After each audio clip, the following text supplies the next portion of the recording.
My name is Taz Tagore. I co-founded the Reciprocity Foundation with Adam Bucko right over here in 2004. And for many years, we worked largely in the homeless sector. So we worked mostly with youth who were aging out of foster care and who were ending up in the homeless system. And what we found over and over in our work is that youth are interested in housing because everyone needs a place to live. But when you compare a youth's mindset with an adult's mindset, there is a vast difference.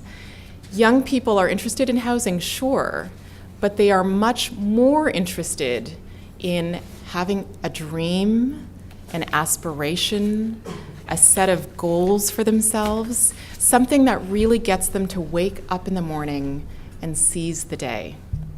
All right, so what we've seen over and over again is a lot of emphasis in many sectors put on housing.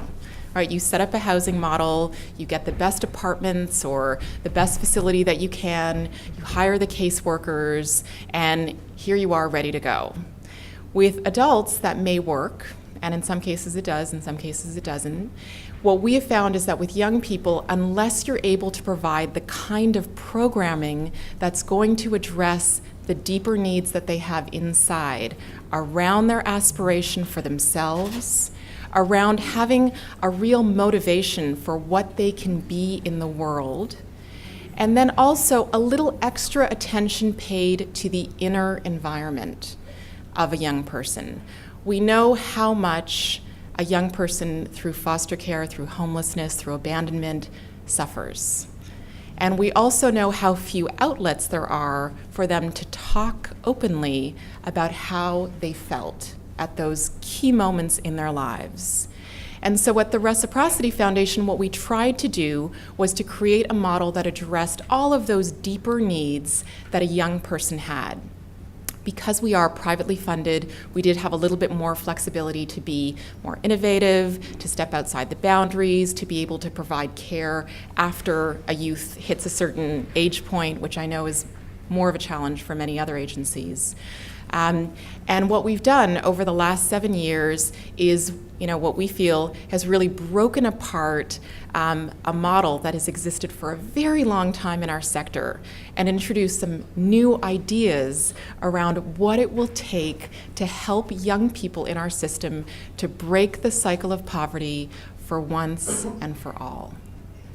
So that has been the mission of our organization, has been to create programming to prove that it's possible to get a young person from a place of foster care or homelessness or being in supportive housing to then vaulting them into a place where they have a career that they're executing, a meaningful, realistic career. They have an opportunity to go to college, and many, many more of our students over the years have gone to college. They have a chance for independent housing in whatever borough they choose to live in. And more importantly, they actually feel like they are capable of being a human being with healthy relationships, an ability to create a life that's meaningful to them, and the ability to sustain those results over time. Having worked with about 1,000 young people and proven that this is absolutely possible, we are now starting to partner with other agencies to not just deliver our programming on their sites, but to also train their staff and really sort of, what they say in Japan, lift the kimono, show what has worked in our model, and really be open about sharing it. None of what we do is proprietary. The more agencies that are practicing these kinds of methods, the better off our young people are. And that's ultimately what we all want. We're so excited to be able to take what we've been learning and share it and give it away and make sure that our system gets better and better. So the first video I want to show you is really hot off the press. We have two people here from SEO, Mary and Maida, two exceptional leaders that we've been very blessed to be able to work with. And we walked into their scatter site supportive housing model, and there were some things that were working very well and some things that were a little bit broken. And so our work was to really partner with them to figure out if we could help get the broken parts to be moving again. And they're both very open and very receptive, so it's been a real pleasure. In their site, they have 36 residents, 20 different housing units, and what can often happen in systems like this or in programs like this is that very quickly a youth can settle into their housing and they can start to detach from the case management. And they can, drift and drift and drift until they're really just housed and they're not getting much more from the agency. And so a lot of the other things that you'd like to see them move on, in terms of their education or their jobs or even some things in their personal life, you're not able to track it as well as you'd like. You're not able to follow them. They're not perhaps showing up for appointments when they said they would. And then you're in a situation that gets very punitive, right? Because you've got the ultimate power to evict. And no one wants to be able to, no one wants to do that. So what can you do to create a new dynamic inside these programs where youth who are disengaged, disconnected, start to plug back in? So one of the things that we thought was so interesting about this process is that we began it by offering a selected group of residents a scholarship to work with the Reciprocity Foundation. Right? So often our youth get a call and it's bad news. It seems like it's endlessly bad news. So we decided to create a program that the initial entry point was congratulations. Congratulations. We see your potential. We want to welcome you into a community where you can develop that potential. So you can imagine the difference in response. Right? This is not a case manager calling you because yet again you didn't show up for your appointment or you have to do this. This is an opportunity, and the opportunity actually has a dollar value attached to it. And so here's a very different way of starting a conversation with a young person. Right? And you can imagine the reception we got, right? They were very open to it. Another piece of what we do, and I think very well, is that because our team is comprised not of traditional case managers, our team is comprised of people who have been out in industry. So we're able to provide really good information about what's happening in the economy right now.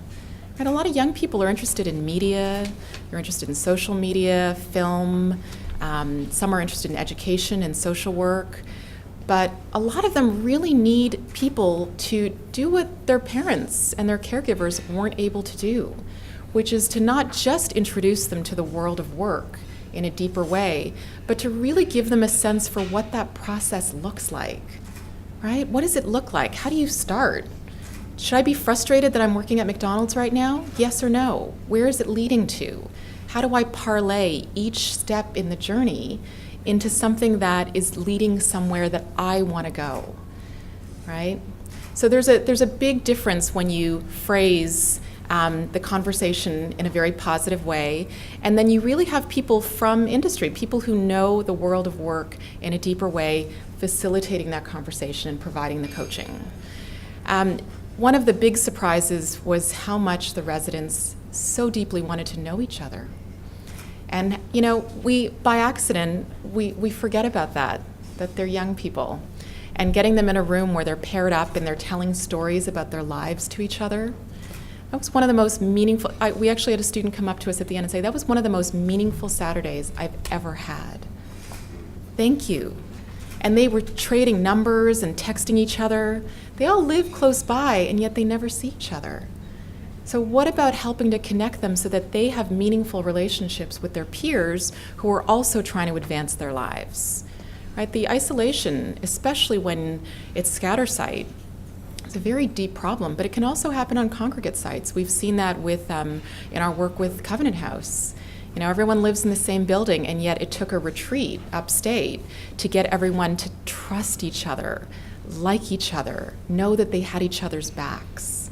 So again, it's a different kind of programming that a third party like ours is able to come in and offer to really put together the pieces that build a youth into a much stronger being who's capable of going out and tackling all the challenges that they're going to face, right? Because once they're housed, unfortunately, the problems don't end. There are more challenges to come. So the program was really astounding in the way that in very simple ways we were able to change the mindset of young people, get them to think long-term, right? Break that crisis-oriented thinking, and think long-term, learn how to make investments in themselves, and then be part of a community, right? Again, maybe for adults, housing is enough. Young people want to be part of something. It was a pleasure for them, and they still continue to come to our center on West 36th Street, right? They want to be part of something in the city. They want to get out of the boroughs. They want to be part of the city. They want to meet mentors. So our programming is able to offer them so many of these deeper needs that our young people have shown us that they need, but that are so often excluded from the way that we design our programs. Let me talk about a couple of the principles behind our model.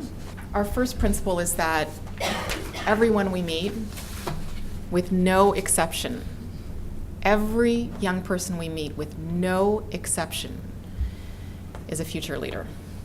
Okay, think about how many assumptions that we naturally as human beings have about the young people we encounter. Right? It's not our fault, but at our agency, the way that we think is that every single person, and we don't know who, and we don't know how, and we don't know how long it's going to take, everyone has the potential to be a leader, everybody. And I can say that when Isis walked in the door and said, I want to be a fashion designer and a model and a motivational speaker, and I want to do some films, you know, that was a pretty big set of aspirations. And we believed her. And she did it. Right? So what happens when a young person is affirmed, even by one other person? How much more possible do their dreams and their aspirations become? So our model is, you can be a leader. You should be a leader. And we know that the hardship that we encounter in our lives, we can either use it to be sad, or we can use it to cultivate compassion and try and change our systems. And if we can harness that energy in our young people, that you know something that other people don't know, you can use that. What a difference that could make in the way that they think about their own lives. And we also, again, we really try to affirm their aspirations. They do need help figuring out how, right? Some of our students will come in and say, I'm really interested in music. And their initial stab at a career plan might be, well, I'd like to be a performer. And then, it takes a few months to really get to an answer. Do you have what it takes to be a performer? Maybe music marketing is more your thing. Maybe you're going to be a manager for other artists. Maybe you're going to work in audio tech, right? So, but you're still affirming that impulse that music is something that they want to include in their career, instead of saying, you know what, there's actually way more jobs in home health care, so I think you should do that. Right? Like, let's think about how to invest in our young people so part of their aspiration is intact. Right? That's what we needed, wasn't it? Principle number 2, treat the youth like top models. Okay? So when we look at what happens out there in industry, when you see someone with potential, you invest in them. And that's exactly what we do. We have a culture where you're allowed to dream big. We have a culture where you're matched with people who are doing incredible things in the world and in the city. And so the people you're talking to actually show you and describe to you how they did it, right? You're getting information, real information about how to do it. You're getting world-class career coaches.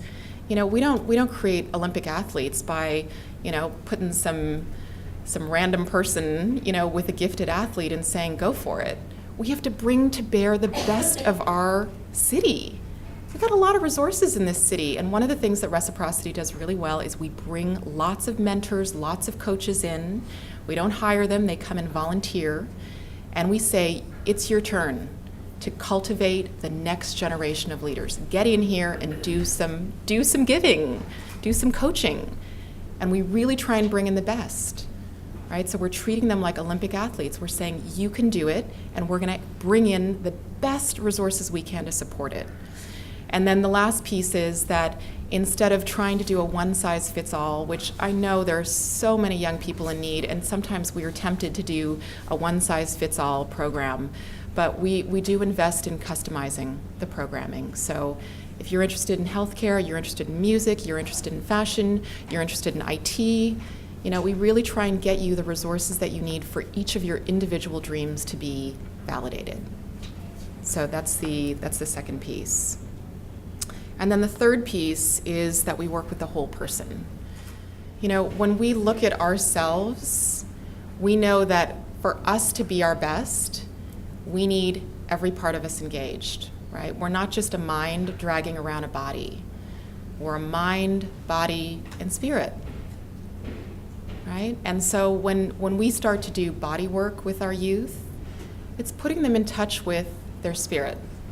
And when you do that, what happens to a young person, and it was so interesting on this Covenant House retreat that we did, there was a young person who was saying, I don't care. I don't care, I don't care, I don't care, I don't care, right? I don't care. That was his default. And you could say that he has a bad attitude, right? Or you could say that he's spiritually not engaged. You could say that there's a part of him that's sort of died, that needs to be alive. And so over the course of the weekend retreat, by the end of it, he said to all of us, when he affirmed, he actually made his commitments to change, he said, number one, I want to open my heart again. I want to open my heart again. Two, I want to trust people again. And three, I care about my life again. I care what happens to me again. Right? These are vital ingredients for a young person to move forward with their lives. They need to care. And part of, when we invest in a young person's spirit, we're helping them to care again. So the self-sabotage that so often dogs our students isn't going to be the factor that limits them. They're going to trust again. They're going to open their hearts again. They're going to have a sense that there is goodness out there for them. The body, our body work, yoga, meditation, again, for so many of our youth who've experienced abuse, physical, sexual, psychological, emotional, any of those dimensions, their body is usually dead to them. And for so many of the young women that we've witnessed who have been victims of incest, molestation by a family member, their bodies naturally turn off. So again, we need to invest in that dimension too. We need to invest in that dimension too. The career planning and going to college is all wonderful, but you need your spirit engaged and you need your body engaged too, or else you're not going to be able to get out of bed, you're not going to be able to make your commitments and fulfill your appointments. So we really try to take a bigger look at a student and address as many of those inputs as we can.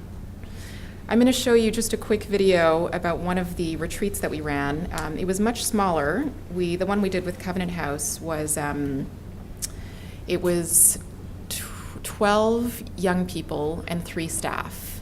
And again, really important to get the staff in there, right? Unless your staff are changing, along with the young people with this programming, it's not going to be as powerful. So we really encourage staff to sit in on our sessions, to be part of it, to engage with us.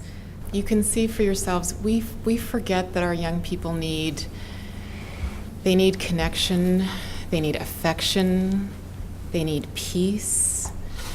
And the head of ROP, the head of the Rites of Passage program at Covenant House, I don't know if Anthony's in the room right now, but he came in and witnessed the last day of the retreat.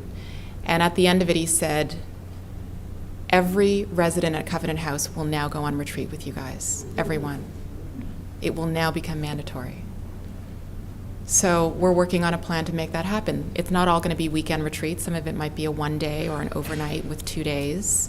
But the kind of change he saw happen in a weekend, right, was remarkable. The clarity, the vision, the inner calm, the connection amongst residents, right, creating a supportive network.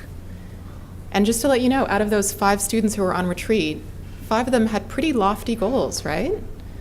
All 5 of them have achieved them. All 5, right? So what we're trying to share with you is that a lot is possible. Our youth are capable of so much more than we often think they are, and that our system decides they are. And it doesn't take that much to offer some programming to supplement the supportive housing that you've all created, with so much dedication.